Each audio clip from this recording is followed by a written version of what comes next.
Thank you for tuning into the awakening once again. I said it was part two with my big sis. And Tamisha, I want to thank you for coming on back on because I cannot let you not give this testimony. I cannot let you hold this because this is Right. very it's needed for you, Mm-hmm. for Yeah. me, and for other Black African American women out there and women period, really. But it's a Mm-hmm. disease that we're basically being hit with um women period like no other African American women really because we lag to doctors, and it's certain things that we don't do that we need to start doing. So I Yeah. first off, I just want to give hats off. She is a breast cancer survivor. Yes, she is. She is my sister, the mother of two gorgeous daughters. And so with that being said, Tamisha, tell me or tell us, give us your testimony as far as how did you find out that you had breast cancer? Okay. It was April the 1st, 2020, and I went in for a routine, just routine checkout. But before then, I'm sorry, you examine your body like they tell you during the time of you supposed to examine yourself in the shower and everything, give yourself self exams. So, one Mm-hmm. morning I was in the shower and I did that and everything, and I was like, ooh, that don't feel right. So I just let it go, didn't think nothing else of it because it comes and it goes sometimes. If you know your body, it comes and it goes during the time of that month or whatever. So the next month, I'm saying, "Ooh, this is not going away." But like I said just a few minutes ago, I had a scheduled appointment for a mammogram because I get one every year, and you should get one every year, just for precautions. So when I went in there, and when I tell you, it was the biggest slap to my face that I was in shock and I was in awe and when they came into the room, I immediately knew what they was gonna say because I sat down and the lady was like, she was real short, kind of like you, Sean. I'm just playing, but so she sat me down. She was like, Miss Allgood. She said, um, "You have breast cancer," and they took me to another room, and I just boohoo cried. And once I get myself together, I had to just get myself together because I had drove myself to the clinic, not expecting. And the weird part about it, I said, y'all must put this in me. I was in total denial, really, I was. Because I'm like, not me. Not me. Can't be me. Right. So I was just, when they told me, and I went through 8 rounds of chemotherapy, and my hair fell out. You know, a lot of people lose weight, but I gained like 90 pounds in that process. And it was a process of mental strength. That's what I'm going to say. It was a process of mental strength. You literally have to talk to yourself every day because the devil seeped in so many times on me. And I just had to be like, no, no, I'm not listening to you. So once I got Right. diagnosed and they told me about my chemo for 8 months straight, almost a full year doing coronavirus and everything, September the 12th of 2020, I had surgery. I had the breast removed and everything. And it was quite an experience. And when it came down to me thinking about, ooh, you finna have surgery. It's not like when you give birth. It's totally different, right? Because we women give Right. birth all the time. It's totally different from you having something cut away from you, and you have to process what are you going to be looking like after this process. And After. they also offer me, what is it? Um, Reconstruction surgery, right? And Google could be your friend or your worst enemy. True. When you go, True that. yeah, when you go and Google stuff, see, it's not like when we was little, we can go to the encyclopedia and read stuff. Google has That so much part. stuff. You have to be very weary what Google tells you. It's like a evil friend. You don't want to listen to it all the time. So it was a lot of good stories and bad stories. So with that, I just had to make the decision within myself as well as a woman of my age. You know, do I want to have an implant? Do I want to have reconstruction surgery? Do I want to go through that process of being laid in the bed for another 3 months? Do I want to get cut on again from, surgery? I was like, no, I'll just let that be. Mm-mm. So with the chemo, it was 8 months, and I'm still going to treatment as of today. Well, not really treatment, but I still have to go every 3 months to make sure everything is okay with my other side or whatever. I do have a port in my chest where they put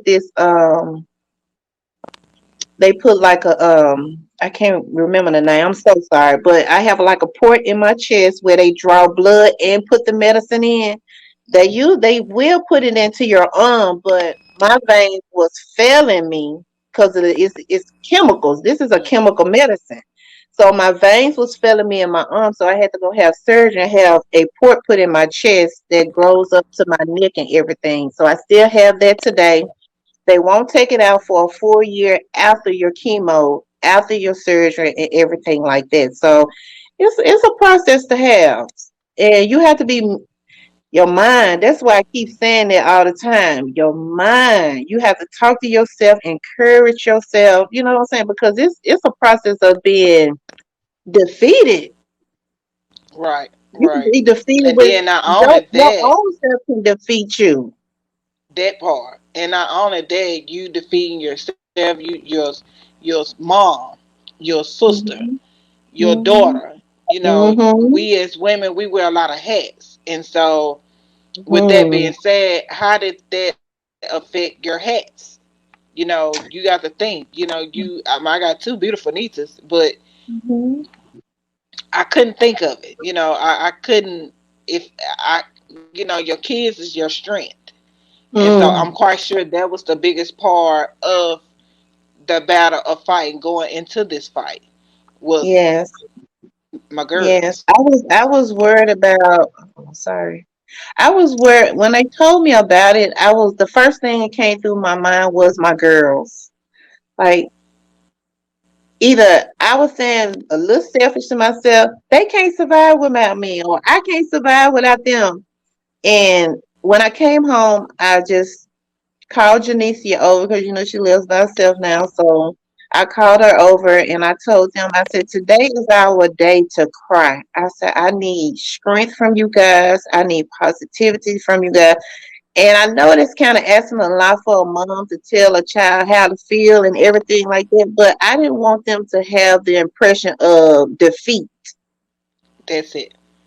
I didn't want them to have the impression of their mom is going to die or, I won't have my mom. I wanted them to look towards we're going to get through this. Right. So that's how I That's handle that and that's situation. and that's what it's all about. I think for the most part, I can't really go into what I would do.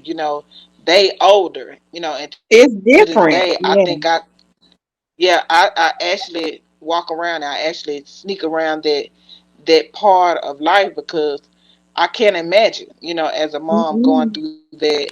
Let's down with teenagers, and then you have some, women with small kids and Mm-hmm. finding out and all Mm-hmm. that stuff. So, what type of help did you receive as far as can you tell anybody like different? I know every year different people have different programs to go get checked, and it's free. And Yes. so, what kind of help when you say Google can be your worst friend, and then sometimes it can be it can help you. Right. So, to do your homework, as to what to look towards, what it feels like, just stuff to check. Just to this day, I know, like you said, you getting treatment still, and but I know the spirit of defeat was so happy for you because it was happy Mm-hmm. for me when I found out Mm-hmm. Yes, yes. So the that you clinic that I defeated go that thing. to, yes, the clinic that I go to, they are. magnificent. They educate you. Even this was the thing though. During COVID-19, everything was shut down. Okay.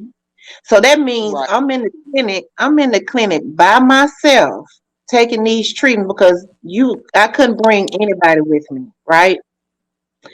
So that was a strength in itself. You got to go through this situation in a clinic, going through chemo by yourself, but they have good people that comes in and talk to you. Social workers talk to you when you come in there. They have a chapel in there that you can go in and stay in there as long as you want to.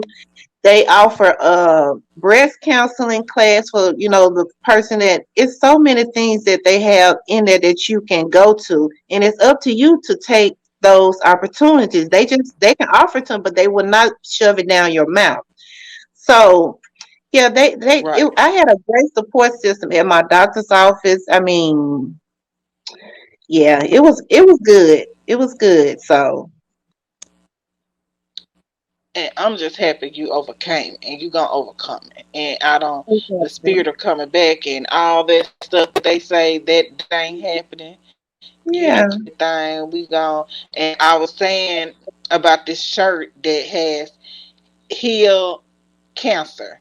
And at the beginning of it had he underline it had cancer where CAN can, and it had Isaiah on there. He can do all things through Christ that strengthens us. And I feel like you knowing and having that spiritual connection with God as well was your biggest Mhm. strength. Because sometimes when you go through things like that, you question God, and it pulls you away because it's like, how can you do this to me? What did I do? And Well, you stuff know like what? I that. And didn't I'm really, just I didn't glad really question God. I didn't really question Him. I felt like this. What I really honestly felt like that I was the one that's put on the front line to take on this because everybody can't take on what I can take on, and He put that on me, or that He part. let me take on that battle because maybe one of my sisters couldn't take on that battle. Maybe my mom couldn't take on that battle. And I told myself all during that process, I said, I will be the front warrior for my sisters, my daughters, and I will show them that you can beat this thing and you can have strength within yourself. That's what I was telling myself, to be honest. That I am the front That's warrior good. for my sisters and my mother That's and good. my daughter That too. that that in itself an inspiration that can help Mm-hmm. somebody because some like I said, me, as you see the change of thought, how I was thinking like, what did I do? As I went through Yeah. a little issue with thyroids, I questioned, Mm-hmm. but I didn't keep that question going. But sometimes it comes to you, and it It takes do. you in different ways. And I'm happy that you shared that way of no. It didn't come to me like that. I'ma overcome it. I can handle this. I'ma take this on and I'm gonna fight it. And so with Right. that being said, I applaud you. My hat Thank goes off you. that Thank you. and you still look gorgeous. And then Thank and even you. within that, some people you don't have to look like what you go through. I tell a And lot of people when I tell my story, they be like, "You did what last year?" I said, "Yes, I went through breast cancer last year and through COVID." They was like, "You do not look like it." that part. Yeah. So with that So being I'm so said, grateful with that. I'm just grateful about my whole experience with breast cancer. And even after you get done with the chemo and everything like that, they don't throw you at my clinic. I don't know about nobody else's clinic, but they call me monthly and talk to me and things. You got to have a support system inside your doctor's office and on the outside. But your biggest supporter is yourself. That's what I that keep going back that to. It's all about you. You have to make important decisions for yourself. You have to be aware of yourself. You have to make, mind conditional loving. You have to put everything aside. If I was mad at you before I found out, I am not mad no more because I got to concentrate on me. You have to let stuff go. that part. Yeah, And yeah. so after the surgery and everything, they even take care of you with giving you bras. I get like, so many things. I don't ever have to buy another bra a day in my life. They're gonna give it to me for free. Look, and we all know bras can be expensive. And Yes, then not only that, I must say, even in her fight, let me tell y'all something. ma'am. This is the TikToking sister that I have ever look off. I said, Lord, had this girl go again, showing them hips, doing something. She got the move and she dancing. I'm like, you are the big, like that in itself. It seemed like you say, you are your biggest supporter. And so I Mhm. just want to applaud you again. You did Thank you. that and you still Thank doing you. it. Thank And you. I Thank just you. pray that this helps a lot of people not to be Yeah. afraid to go through it, not to be afraid to walk through it. Yeah. Like they say, some people scared to go in a haunted house, but sometimes you got to go in a house to get out the haunted house to go get your breakthrough. Ooh, yes, Yes. ma'am. And Yes. so I'm just grateful. I'm grateful. Thank you You're for coming on and sharing your so story, your testimony, welcome. because it's gonna help somebody. And for Yes, all it those is. that's fighting this good fight, it Yes. may seem like a bad fight, but as she Yeah. said, he, you the chosen one. And Yeah. even with you not wanting to fight, fight, I did not want to fight, fight but I. anyway. Yeah, Yes. fight anyway. Throw them Mhm. hands, speak that tongue. Mhm. Speak in And tongue. Get on them and knees. one more thing I want to say, if you don't mind. Motivate yourself to get out that bed. Don't let that bed hug you that whole time. Get Hmm. yourself on your feet and get to moving. After you then get done with the sickness, I know it's a process because it was a minute days I didn't want to do it. Bald head, didn't have no hair on my head, but I got up and put some Vaseline on my head and made myself look cute. But get yourself out the bed. Make sure you take care of yourself. Taking care of yourself is how you're gonna overcome the situation. And get your Bible. I meant to say that too. Get your Bible. Read your scriptures on healing and all that good stuff, because what you need to know is in the Bible per se. It's in there. You just have to read it and look for it and sleep with your Bible. Do whatever you need to do with Right. your Bible. Read it exactly. So I just want to take the opportunity to say thank you for your testimony. For coming on, for my big sister coming on and giving her testimony, and for anybody that's out there that's dealing with breast cancer or dealing with anything, push yourself through. Push yourself through. Do your homework. Do your research. Just go in and have yourself checked out. Make sure you go and take mammograms seriously. Take it to the point, just like you go and you need a bottle of water. Go get yourself checked. Coming from the little sister, go get yourself checked, because you never know what you may be going through. And if you do have somebody that's in your family that's going through it, love on them. Drop a card, drop a note, drop a something, and just show them that you are their support system. We all are fighting the same battles when it comes to cancer, one way or another. Some of us has lost many of family members, and probably not many, but feel or know somebody that even conquered it. Rest in peace, Alberta Johnson. My daughter's mother, who passed away, as well. She fought it. It came back, and no matter what, the process is fight it. We have to fight, and so she fought it. But some people won't isn't able to come tell their testimony. But for those that are fighting, just keep fighting. Just keep fighting. Just keep fighting. We never know what God has planned for us. But with that being said, just take it on and fight. Fight for your life, fight for your loved one, and fight for yourself, as she said. So thank you for tuning in to The Awakening. Once again, this is your host, and I love y'all. Y'all have a blessed day.